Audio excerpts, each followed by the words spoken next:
Welcome. I'm your host, Dustin, and joining us today for episode 16 of SCREAMBOX Essential Picks is Chris from the Spooky Picture Show. Chris, how you doing? Pretty good, Dustin. How about yourself? I'm great. I'm starting to get back into the swing of things over here after so much stuff happening in my life, but we're here to talk about horror and to highlight two films. Very weird picks I have for today. But with one of them, I was really anticipating a message from you, and I was happy that you messaged me. I was like, who better than to have come on and talk about Night of the Demons? Well, maybe somebody who made it, but yeah, other than that, I agree. Someone involved in making it might have been a little better, but Yeah, so before we start jumping into everything, Chris, if you want to let everybody who's listening and watching know where they can find you and what you do on your show. Yeah, sure. So we are the Spooky Picture Show. We are four friends who get together once a month and discuss all things horror.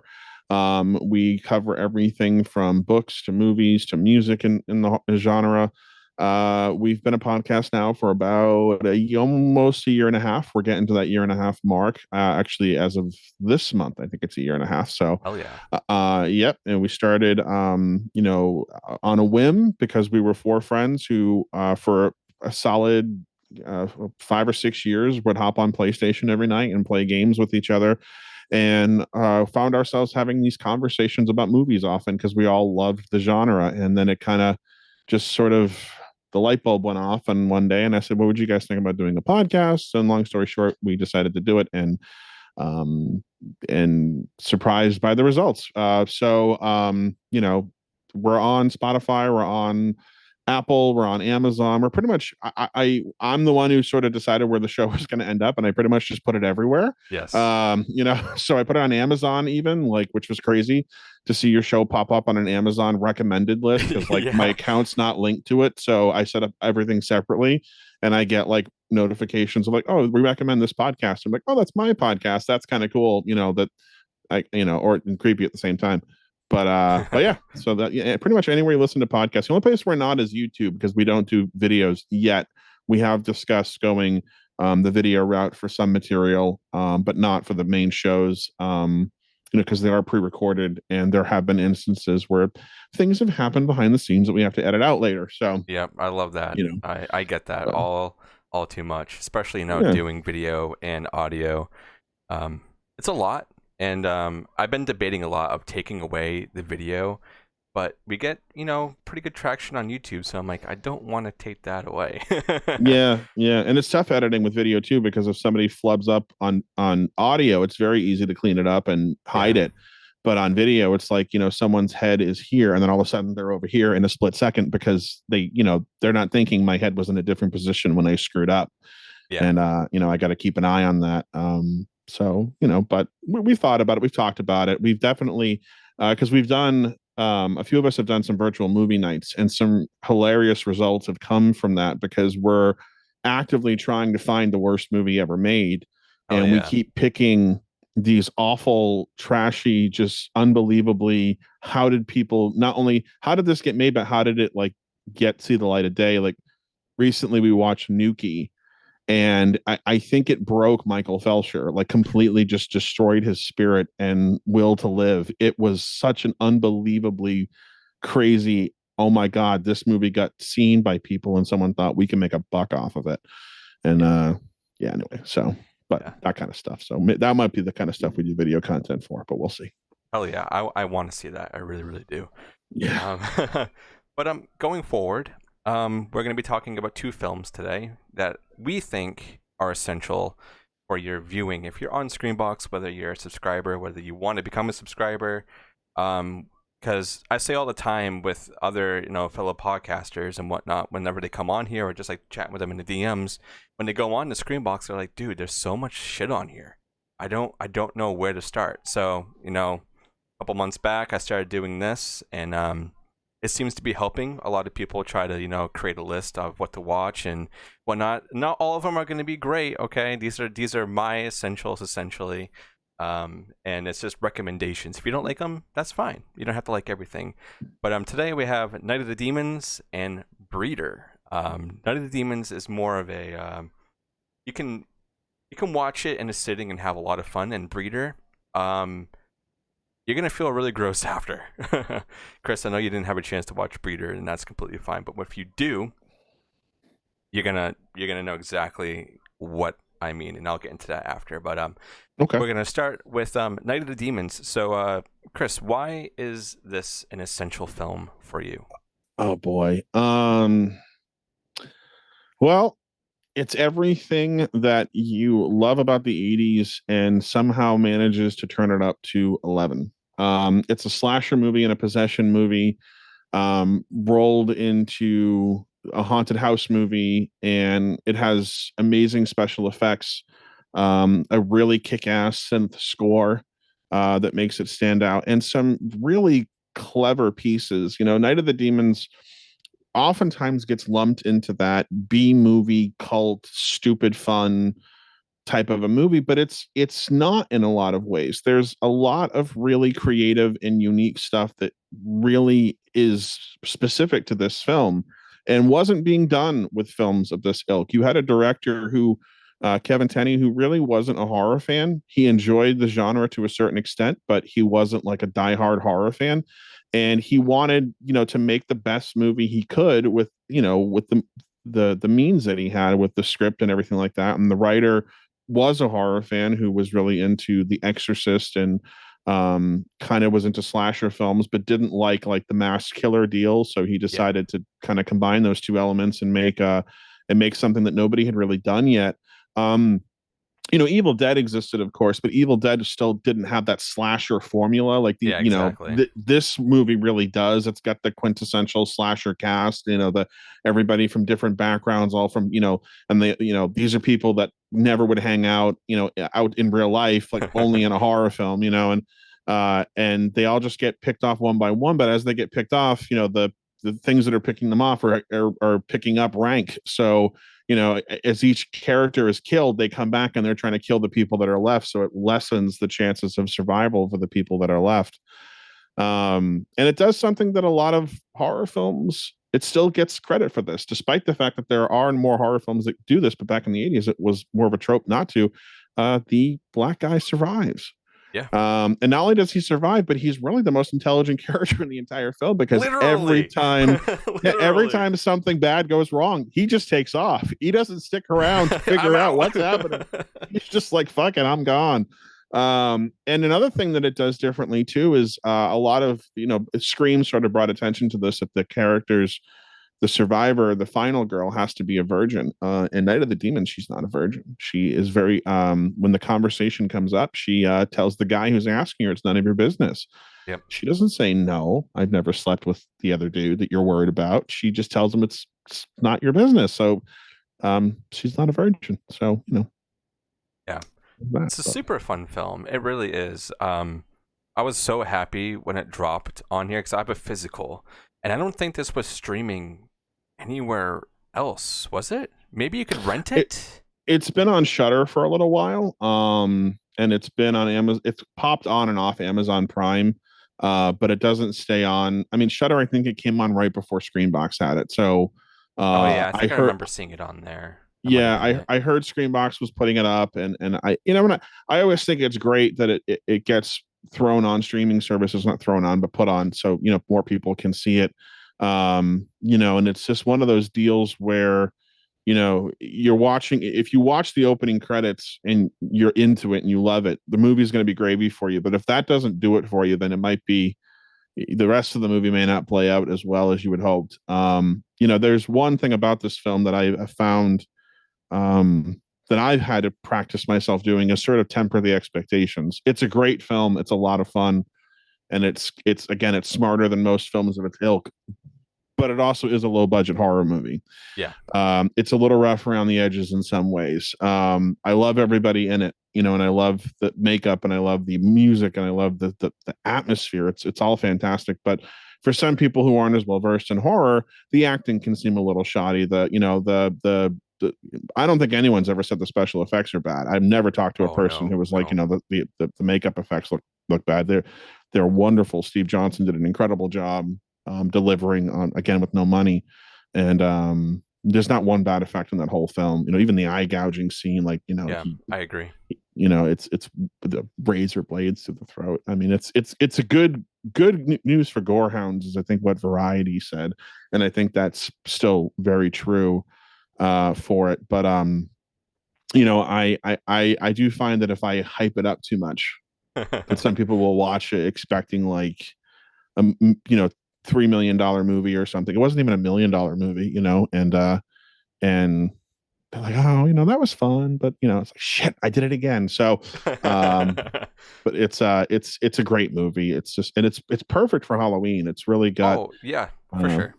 that's when everyone wants to talk about it, right? Is September through October, uh, and that's when it really shines for people, and it pops up on lists every year, and um, yeah, I don't Yeah. know. No, I agree on everything that you're saying. It is a super fun film. I'm happy that it's on the service. And if you like this one, go watch the other ones because there are sequels and a remake. There are two remake. There are two sequels, and there was that unfortunate situation, which we won't get into here. No, no, no. But yeah, there are sequels, 2 and 3. 3 doesn't get a lot of love, and 3, for a lot of people, they're still discovering part 3 exists. Like I talked to people who were like, they made a third one. Yep. Like, yeah, and like I have a poster for it and everything. And but that'll change at some point. In the near future, more people will be aware of its existence, and so, Oh yeah. which is exciting. But it's a fun little movie. It's different. It's very different from the first two, by large and far because they shot it in a different location, and that's the biggest problem with it. But other than that, it's still a Night of the Demons film, so still a lot of fun to be had. Oh yeah. Go check those out and make sure you watch this one on Screenbox. I have the Rotten Tomato scores right here, and we were kind of talking about this beforehand. So with 11 reviews on critics is 36%, which Actually, I can guess I can understand that, but that's only higher than 11 I thought it was going to reviews. be. And on the audience we have 10,000 plus is 55%, which okay, good job, audience. You guys usually always come out on top, in my opinion, when it comes to scorings on Rotten Tomatoes. But Well, yeah, like we were talking about a little bit earlier, horror by large and far, if you look at, especially, like classic horror films that we all love, if you look at the critics' scores comparatively to the audience scores, they're usually a little bit higher, yeah, sometimes a lot higher. And realistically too, like a lot of 80s horror specifically, I've noticed that fans don't typically go onto website like Rotten Tomatoes. I feel like came in later in the game, like everyone's IMDb enthusiasts. yeah, So, yeah, because like Night of the Demons on IMDb has like a 6.7, and like comparatively speaking, Return of the Living Dead has a 7.0, and like those, that's a much more high profile film that obviously I think more people are aware of, yeah, but their for sure. ratings are almost neck and neck. And, because more people probably went on IMDb and voted for it versus Rotten Tomatoes. So, because that 55% rating, actually, to me, that's surprisingly low. But then I'm like, well, how many audience members and how many fans of Night of the Demons went on Rotten Tomatoes and Yeah, voted for it comparatively to IMDb? Because it does have a very dedicated fan base. I am included in that fan base. And we celebrate this movie 365 days a year. It doesn't just pop up in October, and I mean, I watched it fairly recently with a group of people because I was like, oh, why the hell not, and yeah. It's definitely one of just, those movies you can have a lot of fun with. Have a bunch of friends over, grab some popcorn, turn yeah, off all some the pizza lights. It's a great, great film. and turn it up. Yeah, Make sure it's that nice and soundtrack, it loud. needs to. You need to have it Yeah, nice turned and up. loud.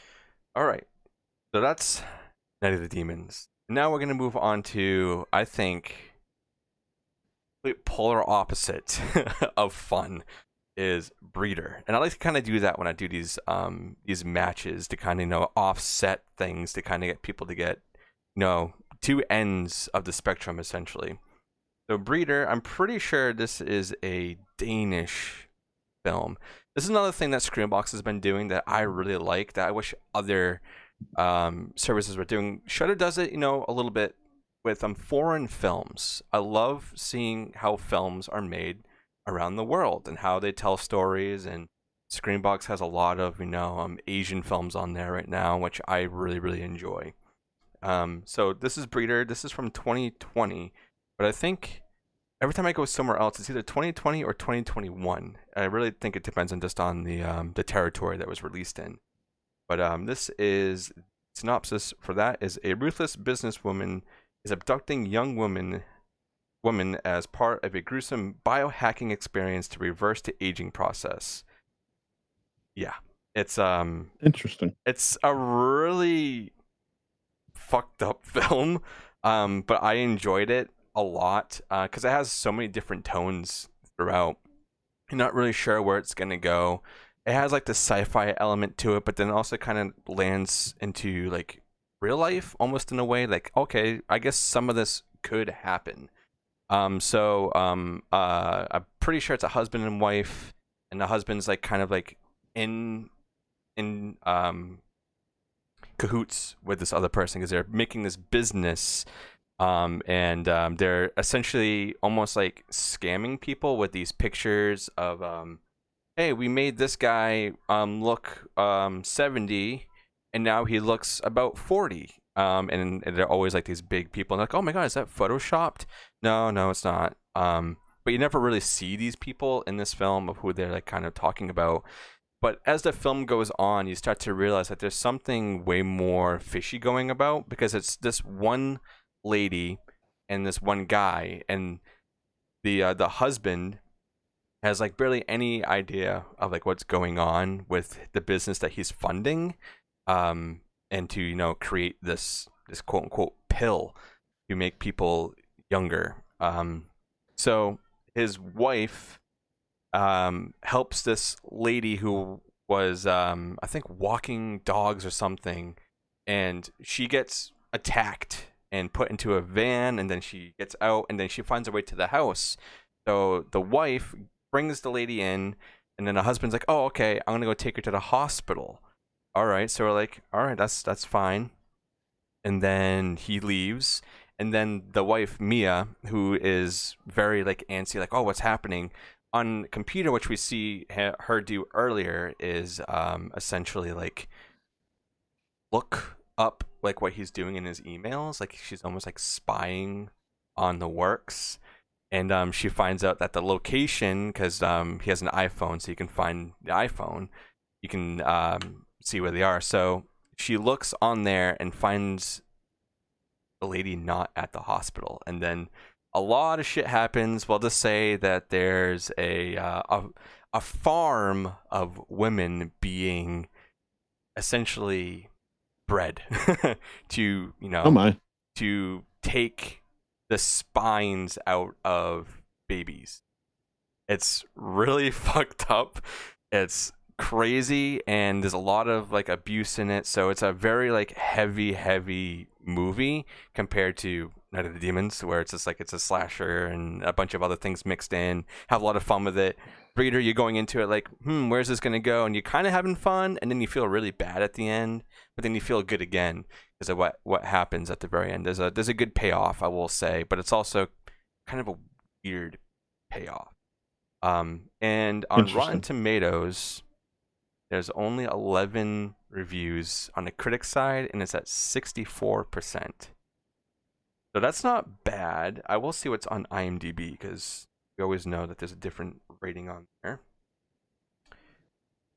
Okay, so on IMDb, it's a 5.1 out of 10. So that's not bad. That's not bad at all. Yeah.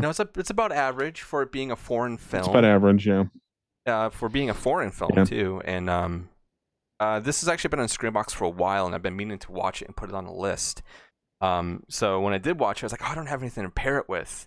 Then Night of the Demons came on. I'm like, ooh, that's a complete polar opposite of what's going on. So this would be a great pairing.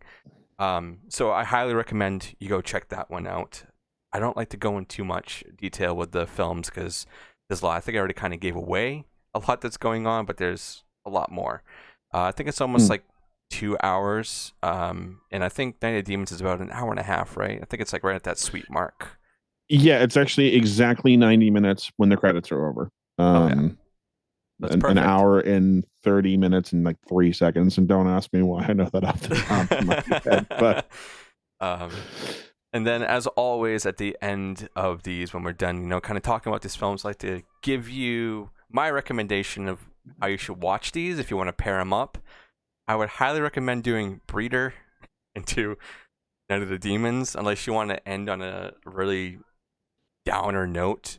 Do it the other way. But yeah, Night of the Demons, like any time you need like a pick me up, it's definitely one of those films that will give you that satisfaction of feeling really good, because that's what I watched it with when I was having a really rough day. When it came on Screenbox, I was like, oh, I'm gonna throw this on, and it definitely fixed my mood. For Yeah, Night sure. of the Demons for me is comfort food. Yeah. I'm the same way. I grew up with it, and um, I've had a lot of involvement in it behind the scenes lately in the last 10 years. And if I'm having a shitty day or anything like that, it's one I go to. It's one of my comfort food movies, and it's bizarre to have in that canon because like in it is like in that box of like comfort food movies is like Stand By Me and like Oh you wow. know and fucking Dirty Dancing. No one judge, okay? Like I mean, No whatever. no judgment here. And then there's Night of the Demons just poking out there, and it's like one of these things is not like the other, but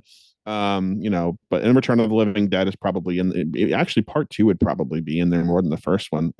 But anyway, that's not what we're here for. But yeah, no, it's definitely a fun ride. Sounds like a lot less heavier than Breeder, excuse me. There was a movie called Breeders. That's actually the one I Yeah. thought you were referencing because there's this monster movie from the 90s called Breeders. I was like, Yeah. oh, I've been meaning to watch that. I think I even bought that. Like it came out on Blu-ray a few years ago, and I think I even bought it, and it's just been sitting in a pile of movies to watch. So Yeah. I mean, you can watch that one and then watch this one, but yeah, no, this movie is completely different.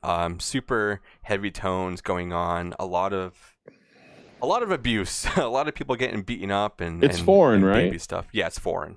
That So, makes perfect sense. There, I no disrespect to anyone overseas, but y'all got some fucked up shit going on over yeah, there. that's why I love watching foreign films. That's why, like, when they get added to services, or if there's a Blu-ray I can pick up from somewhere, and if it's on sale and I want to check it out, I'm gonna grab it. I get more satisfaction out of watching foreign films because of how crazy they can get. Oh God, yeah. Like, I love the U.S. side of filmings because it's wacky, but the formula is it's like the same for every movie. But when you go to like Japan or Korea or, like this one's a Danish film, I'm pretty sure, because they are speaking Danish.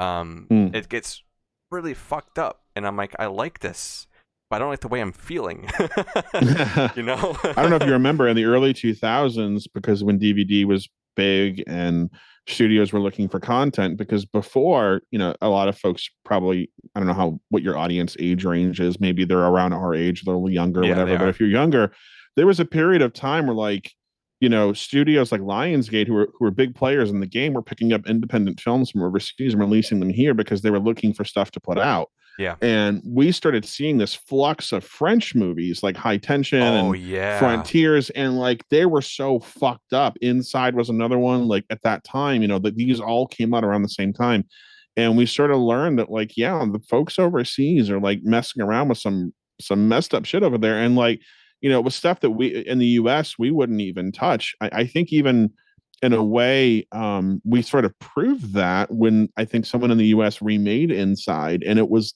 so not even close to being the same. Like, and I think it's one of those deals where it's almost shot for shot, but there's something about that French one that just hits it harder. And I think Martyrs was another one that Yeah, got that's remade. the It was the US one same was deal, like, awful, dude. but it was I guess it was the same movie, but it just didn't have that punch that the French one did. And it's like, Yeah. yeah, because they had a different way of approaching the material. We're more careful over here about what we're gonna throw at you.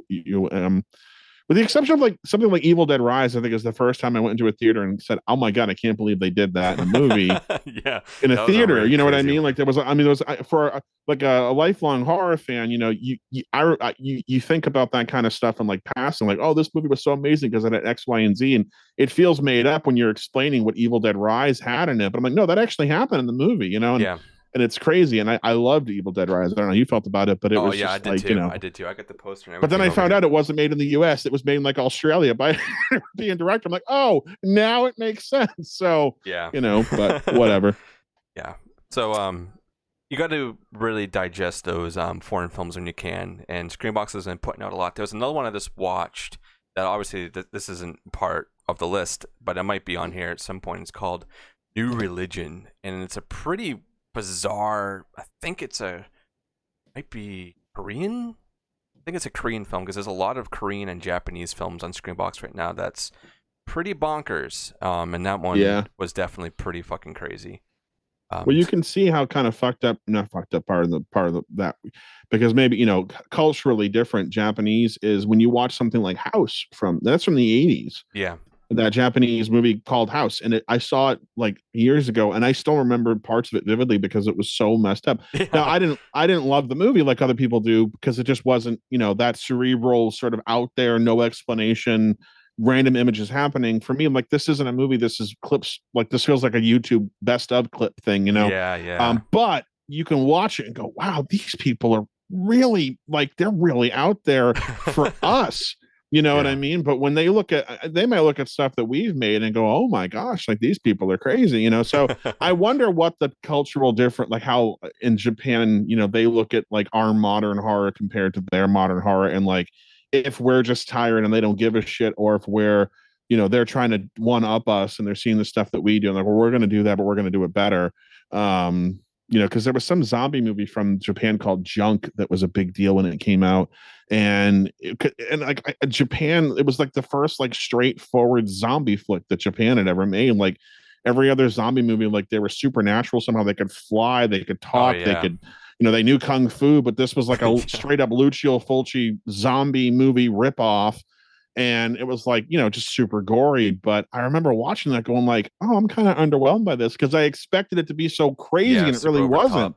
And because they were more like trying to focus on making a different kind of zombie movie. But anyway, yeah. So yeah, the overseas stuff. When I hear something's from another country, I'm like, okay, I'm either going to be like, not, I'm going to be incredibly disturbed or asking what the fuck a lot. I'm not sure which, but I guess we'll find out. Yeah. With this one, you're So gonna be asking both those questions because I was like, what the fuck is going? I'm like, are they really doing that? Please don't do it. Please don't do it because like there's certain things that happen and it's an actual baby. I won't say oh like I no. won't say like like anything's harmed, but like it's very close to that. Like they're going right there, and you're like, no, don't do that. Oh, there's Mm. like this one part that I want to say, and I think I have to say it because just saying this is gonna make you want to watch it. Is there was this one lady who was getting abused while like in a cell, and her water broke, so the doctor came and gave birth right there in her cell, super dirty, gross. Took the baby from her, the umbilical cord, like she cuts it and it's like dragging, and you can see her walking. And then later on, like something happens and they're all out, and then they smell this really bad thing, and they were just eating soup. They were just like getting whatever they were made, and they go into this hallway, and it's about five of them, including the mother of the baby, and they open up this recycling bin, and it's all dead babies, Ugh. all just rotting there. And then you hear her baby cry, and you're like, oh no, they're gonna. So like that was also saying like they were essentially eating the babies. Oh, Yeah, it's really fucked baby. up. They should have called the baby eaters. The baby eaters, yeah. The baby eaters. Yeah, so go check it out. It's crazy if you're into that kind of stuff. I didn't know what I was getting myself into, but I guess reading the title Breeder, you might understand what it is now. Yeah, you might get a notion. Yeah, so Chris, this has been great. Thank you for, coming on and talking about Night of the Demons. You took a lot of that off me, and Yeah, it's as great. I tend to do. Would love to have you back on for a longer episode and to actually dive into some films. Vice versa, I would love to come on your show whenever you need a guest. Yeah, yeah. And We're definitely looking for guests. It's unfortunate we had some stuff lined up that we were getting ready to announce. We had a slow month in July and June.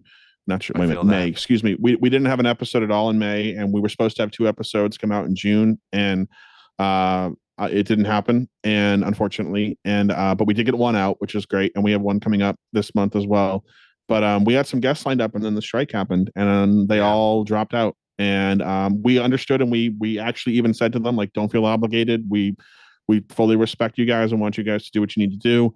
But when you're ready, we'll be here. So we're going to start looking back at that concept that we had of bringing on guests from other podcasts just to talk horror, because Oh for us yeah. it's fun. And we really wanted the environment to be like the old school video stores where you walked in and talked to the guys behind the counter for 2 hours about whatever you loved, whether it was horror or comedy. But those guys were our gatekeepers, and that was kind of what we wanted to bring back with our show, and that's what we're really looking to do. We're revamping a few things and we're changing a few things, and our next episode is going to be a bit of a departure from what we normally do. We have like a set topic usually, and we discuss that topic. But this new episode is going to be more varied, and Oh we're yeah, all man. bringing a topic to the table to discuss, because I'm like, that's what you did back in the day when you went to the video Exactly. store. You went and you talked about something, and some random Joe Schmo came up to you and started talking to the three of you, and then it's a triangle, and next thing you know, it's 4 hours later, and you were supposed to be home an hour and a half ago, and you're still there talking about movies. So Oh yeah, man. that's what we want. We want that sort of vibe. So we're going back to the basics, and so we're excited about it. Oh yeah, and actually, I'm talking about guests having to back out because of the strike. That actually just happened to two of mine. Which obviously, I completely respect everything they got to do. Go do what you got to do. Get what you deserve. Go ahead and do it, and we'll Absolutely. reconvene later. So no hate to anybody for having to do what they got to do, Nope. especially when it comes Not to even a little bit. filmmaking. Not even a little bit. I told them all, you guys do. You let me know. Keep me Yeah, in the loop, and and we're here. We're not going anywhere, and it's fine. It's not your it's not your fault, and it should be fixed. So and I hope exactly, it does. exactly. This was a great episode. Two completely different films that I hope everybody goes and watches and enjoys. And let us know in the comments. Go support Chris. I'll put his podcast in the description below so you guys can go check him out. This will be coming out sometime next week. Chris, I'll let you know when it's going to come out, and obviously I'll tag Sweet. you in Yeah. all the right places. And thank you guys so much for being here. Go support SCREAMBOX, other podcasts, just movies in general. Go support them. And we'll see everybody on the next one. All right.